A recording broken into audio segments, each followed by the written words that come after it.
Hello everyone, मैं हूँ मीत अरोरा और आज हम पढ़ने जा रहे हैं क्लास 7 हिंदी का बाल महाभारत चैप्टर नंबर 3 भीष्म प्रतिज्ञा।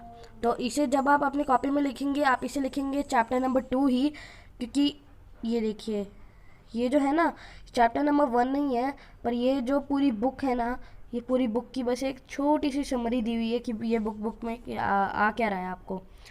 तो मैंने देवव्रत का चैप्टर मैंने आपको कंप्लीट करा दिया था, मैंने आपको अपनी पिछली वीडियो में ही। अगर आपको देखना है तो मैं आपको इसका लिंक मैं आपको अपने डिस्क्रिप्शन में दे दूंगा, आप वहाँ से भी इसे देख सकते हैं। और अब आज हम पढ़ने वाले हैं भीष्म प्रतिज्ञा। तो अब जैसे आपने पढ़ा होगा, जैसे पिछले वाले चैप्टर में, चैप्टर नंबर 1 में, कि जो देवव्रत थे, यहाँ पे एक लाइन भी आई थी, ये देखिए यहाँ पर, 7 बच्चों को इसी भांति नदी में बहा दिया। फिर वो मुस्कुराई क्रोध से अभिनय करते हुए। फिर ये देखिए यहाँ पर उनका नाम भी लिया गया, भीष्म पितामह। यह कहकर गंगा बच्चों को साथ लेकर चली गई। यही बच्चा आगे चलकर भीष्म पितामह के नाम से विख्यात हुए। अब वो ऐसे नाम से विख्यात क्यों हुए वो हमें इसमें पता चलेगा भीष्म प्रतिज्ञा में। तेजस्वी पुत्र को पाकर प्रफुल्लित मन से नगर को लौटे और देवव्रत राजकुमार के पद को सुशोभित करने लगे। अब इसमें क्या होता है, जो तेजस्वी राजा शांतनु को, जैसे कि हमने पिछले चैप्टर में पढ़ा था कि गंगा नदी की धारा रुकी हुई थी, गंगा वहीं से आई और उन्होंने बताया कि आपका और मेरा 8वां पुत्र देवव्रत है। तो वैसे ही यहाँ पे हुआ कि जैसे ही राजा शांतनु ने अपने साथ लेकर चले गए महल में, तो वो बहुत ही ज़्यादा खुश हो गए थे कि उन्हें इतना अच्छा तेजस्वी पुत्र मिला है। तो जो राजा जो थे ना, भीष्म पितामह देवव्रत, वो उन्हें राजकुमार का पद मिल गया। उसके बाद आगे लिखा है कि 4 वर्ष और बीत गए। एक दिन राजा शांतनु यमुना के तट की ओर घूमने गए, तो वहाँ अप्सरा से सुंदर तरुणी खड़ी दिखाई दी। तरुणी का नाम सत्यवती था। अब हुआ क्या, 4 साल हो गए और उसके बाद राजा शांतनु यमुना के तट पर घूमने के लिए गए, ठीक है। और वहाँ पे उन्हें एक लड़की दिखाई दी जो उन्हें बहुत ही सुंदर लगी। उनका नाम था सत्यवती। और यहाँ पे आगे बताया गया कि गंगा के वियोग के कारण राजा का मन जो विराग छाया हुआ था, वह इस तरुणी को देखते ही विलीन हो गया। मतलब गंगा जब उन्हें छोड़ के गई थी राजा शांतनु को, उनका मन बहुत ही उदास हो गया था। तो जैसे उन्हें ये सत्यवती दिखी अप्सरा, वो बहुत खुश हो गए थे, वापस से उनका मन साफ हो गया था, एकदम वो खुश हो गए थे।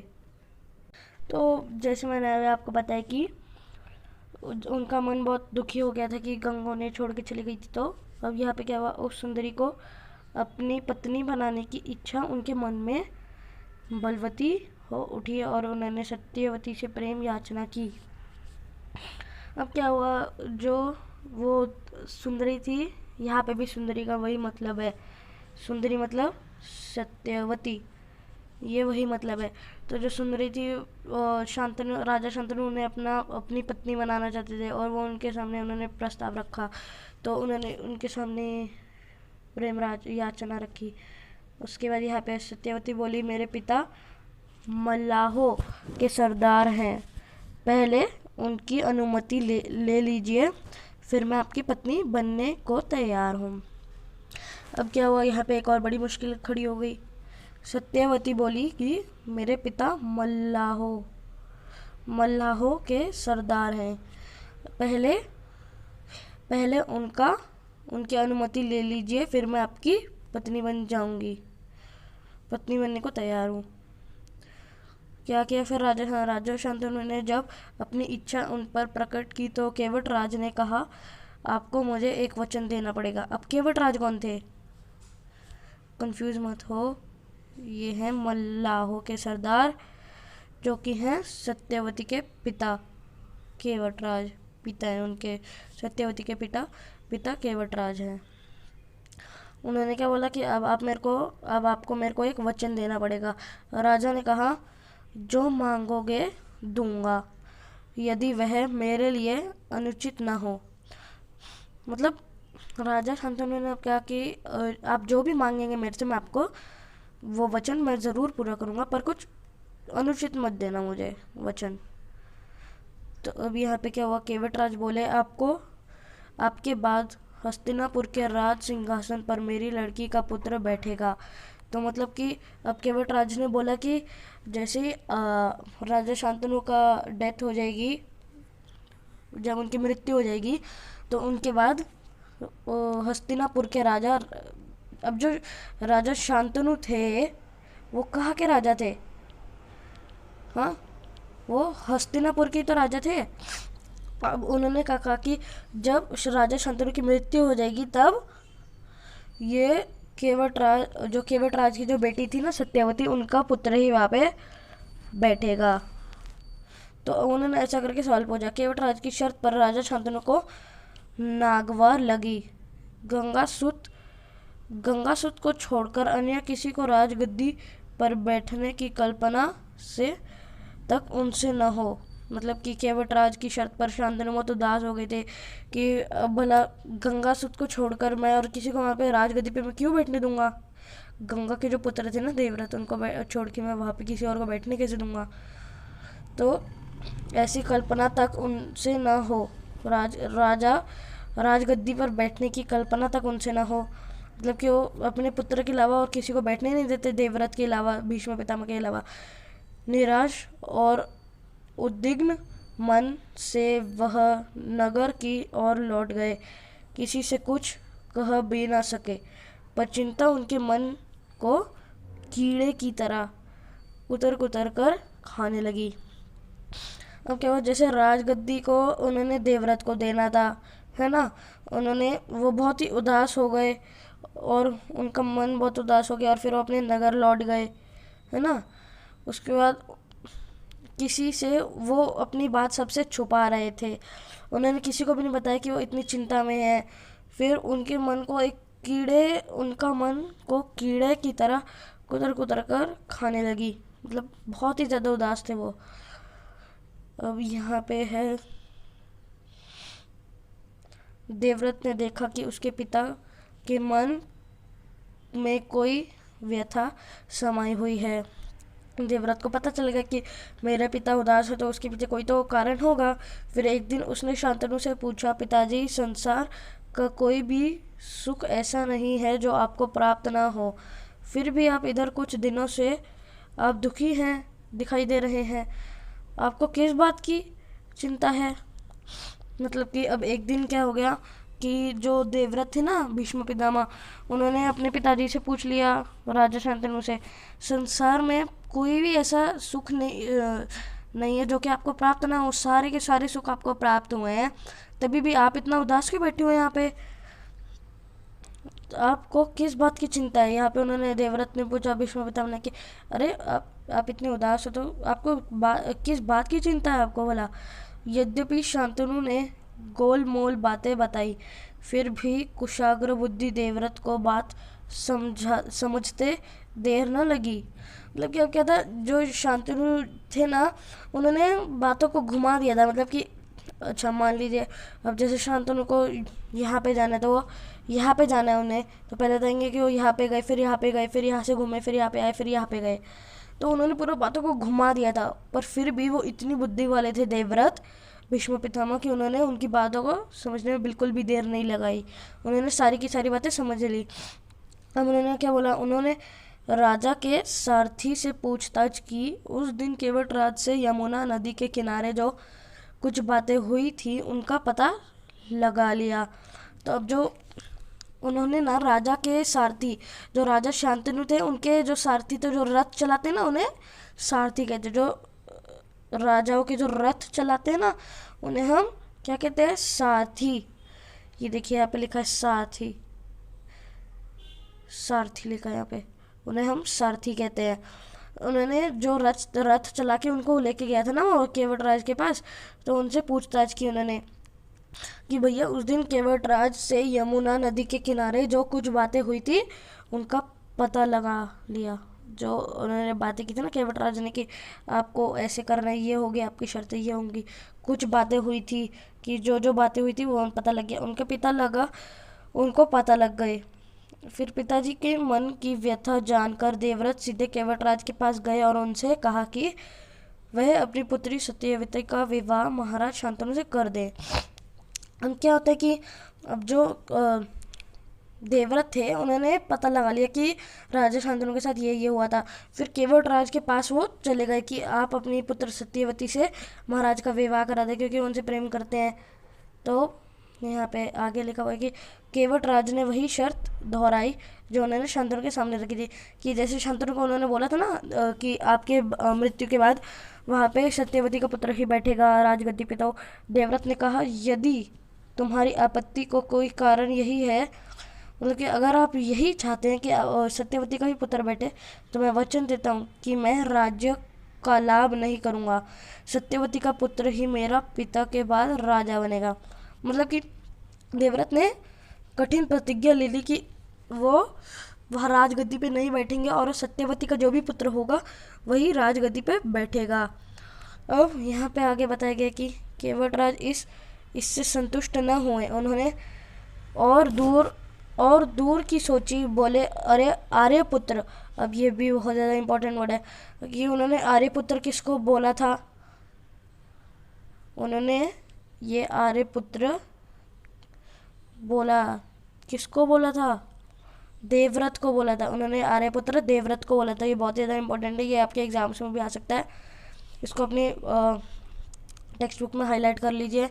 इस बात का मुझे पूरा भरोसा है कि आप अपने वचन पर अटल रहेंगे, किंतु आपकी संतान से मैं वैसी आशा कैसे रख सकता हूँ। अब क्या बोला केवटराज ने कि मेरे को पता है देवव्रत कि आप अपने वचन पर अटल रहेंगे, आप अपना वचन ज़रूर पूरा करेंगे, पर उनको तो नहीं पता ना कि देवव्रत की संतान का कैसे होगा, कि उनकी संतान मानेगी भी या नहीं मानेगी, कि वो अपने वो राजगद्दी पे बैठेगी या नहीं बैठेगी देवव्रत की संतान, है ना।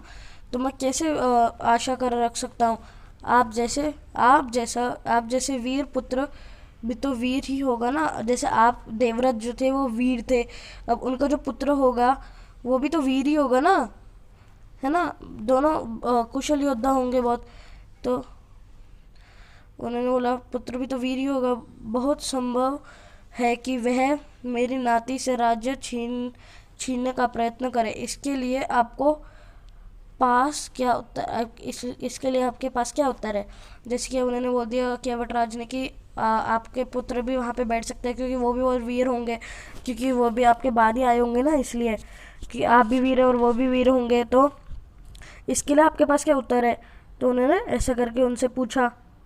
तो अब यहाँ पे केवटराज ने बोला, केवटराज का प्रश्न अप्रत्याशित था, उसे संतुष्ट करने का यही अर्थ हो सकता है कि देवव्रत अपने भविष्य का भी बलिदान कर दे, किंतु पितृभक्त देवव्रत इसे जरा भी विचलित नहीं हुए। अब पितृभक्त क्या होता है, जो अपने पिता का भक्त हो। पिता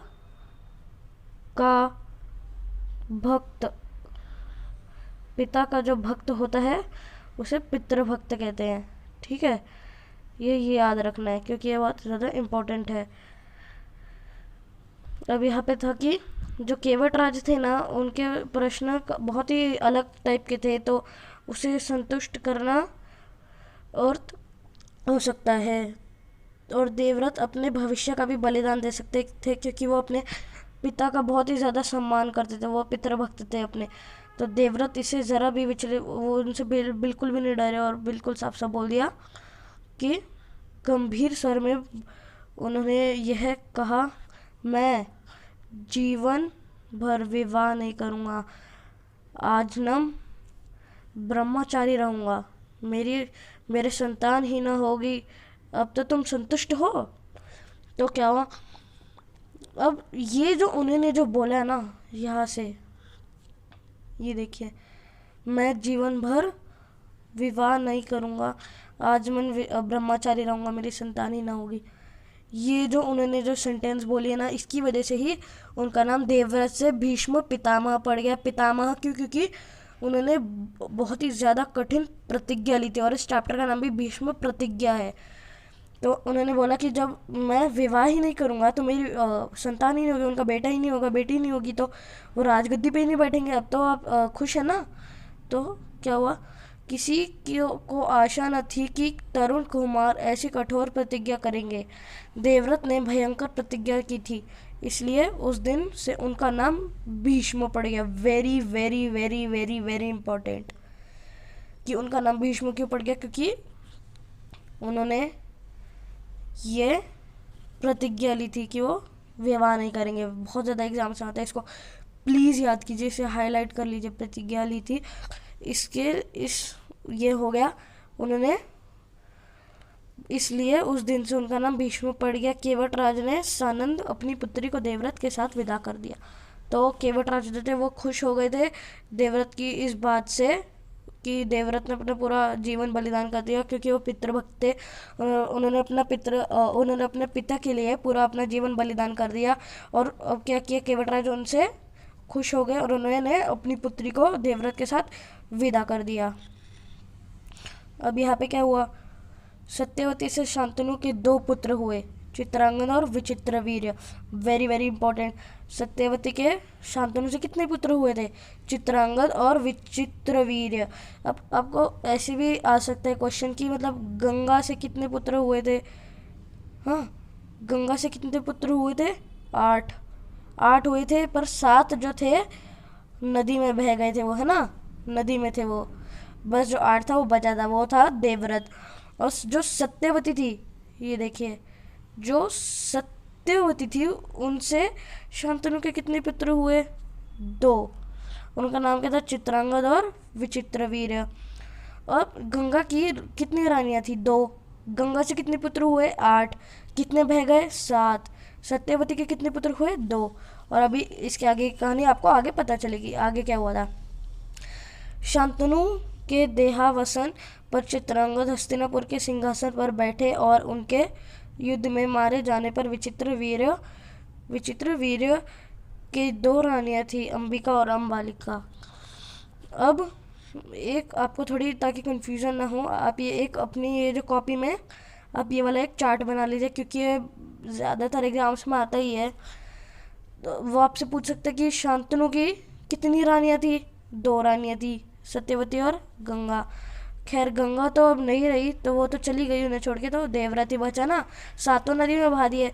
तो सत्यवती के कितने पुत्र हुए थे, सत्यवती के हुए थे 2 पुत्र, चित्रांगद और विचित्रवीर्य। और जो चित्रांगद था वो राजगद्दी पे पहले बैठा था, पर उसे एक युद्ध में मार दिया गया था। तो उसके बाद बैठा था राजगद्दी पे विचित्रवीर्य। तो फिर विचित्रवीर्य की 2 रानियां थी, 2 रानियों का नाम था अंबिका और अम्बालिका। अंबिका से कितने पुत्र हुए थे, 1। उनका नाम था धृतराष्ट्र। और धृतराष्ट्र से 1 पुत्र हुआ था, उनका नाम था कौरव। वैसे ही अम्बालिका से कितने पुत्र हुए थे, 1 हुआ था पांडु। और पांडु का जो पुत्र था उनका नाम था पांडव। तो अब यहाँ पे बताया गया है कि हस्तिनापुर के सिंहासन पर बैठे जाने और उनके युद्ध में मारे जाने पर विचित्र की 2 रानी थी, अंबिका और अम्बालिका। अंबिका के पुत्र थे धृतराष्ट्र और अम्बालिका के पांडु। धृतराष्ट्र के पुत्र कौरव कहलाए और पांडु के पुत्र पांडव। ये मैंने अभी आपको नीचे बता दिया था।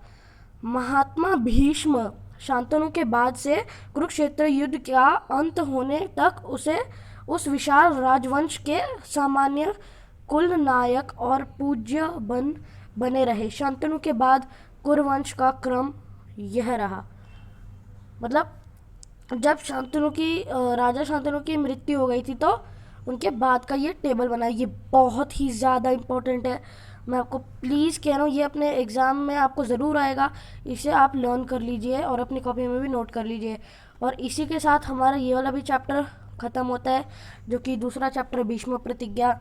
वीडियो कैसी लगी, अच्छी लगी तो लाइक करना और मेरे चैनल को सब्सक्राइब करना। और वहाँ पे सब्सक्राइब करने के बाद एक बेल आइकन आएगा, उसे भी दबा देना, ताकि मैं नई वीडियोस भेजूँ उसका नोटिफिकेशन आपके पास सबसे पहले आ जाए। और वीडियो को ज़्यादा से ज़्यादा शेयर करना, और जो भी आपको डाउट हो मेरे कमेंट बॉक्स में ज़रूर लिख कर भेजना। Thank you.